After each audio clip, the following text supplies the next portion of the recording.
All right, guys, here's a quick video for some tips and tricks. When you guys install my super sexy single, you can see it all the way underneath there. We've got an ISR white pipe at the front. So what you're gonna do is don't use any impact tools because you'll fuck these clamps up royally. Over time, you put an impact on there and just go ta ta ta ta ta ta ta ta ta ta ta ta.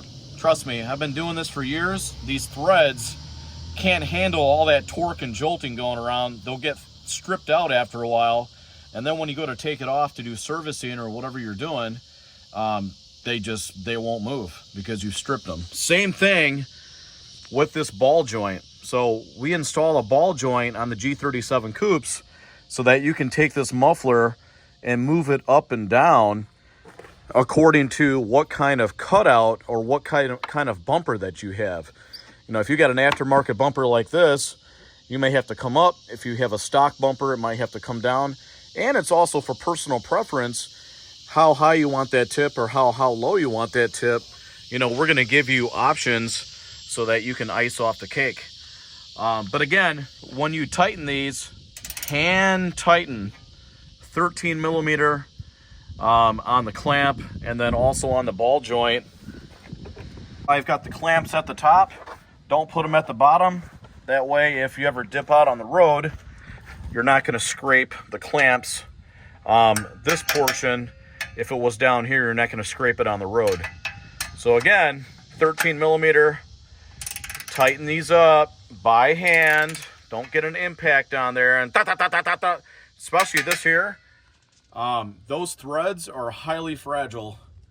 Right in between there, once these things start to kiss and they start to get really close, so when those lips start to kiss, you got to stop. If you take an impact and these things kiss together and you still da da da da da da, you're gonna strip them. They'll automatically, a $35 clamp, strip to hell. You'll never be able to back it off and adjust. Now you're out for a $35 clamp, and then you have to get a cutoff wheel, cut the bolt, take the clamp off, go spend another $35 on a clamp. So again, hand tighten. I don't care if you're doing rims. If you're working on rims, hand tighten with the big ass torque wrench. You start putting a torque, you know, an air tool on there, ta, ta, ta, ta, ta, ta, ta. That's how you fuck the paint up. That's how you fuck your lugs up. This is headed out to a customer. All I did was put it up on my car so I can kind of give you guys an idea of what, you know, what you should do and what you shouldn't do. So if you follow the instructions, follow the rules, you'll be all right.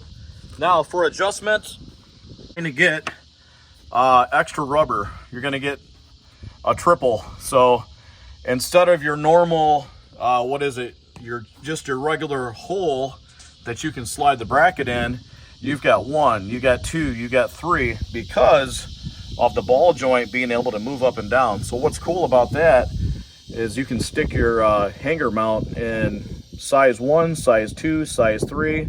You can kind of go up and down. Who's offering that for this service? Me. That's the only person that I know that's doing ball joints. You know, usually ball joints are on $400,000 McLarens and high-end Corvettes, and you know, there's some domestic stuff around $100,000 mark cars I've seen ball joints being put on, but as far as, you know, G37s and normal cars like these, hell no. Nobody's doing that but me. So you're getting awesome welding, you're getting clamps, custom coloring, beautiful piping all the way down. Just thought I'd share, guys. Have a good one.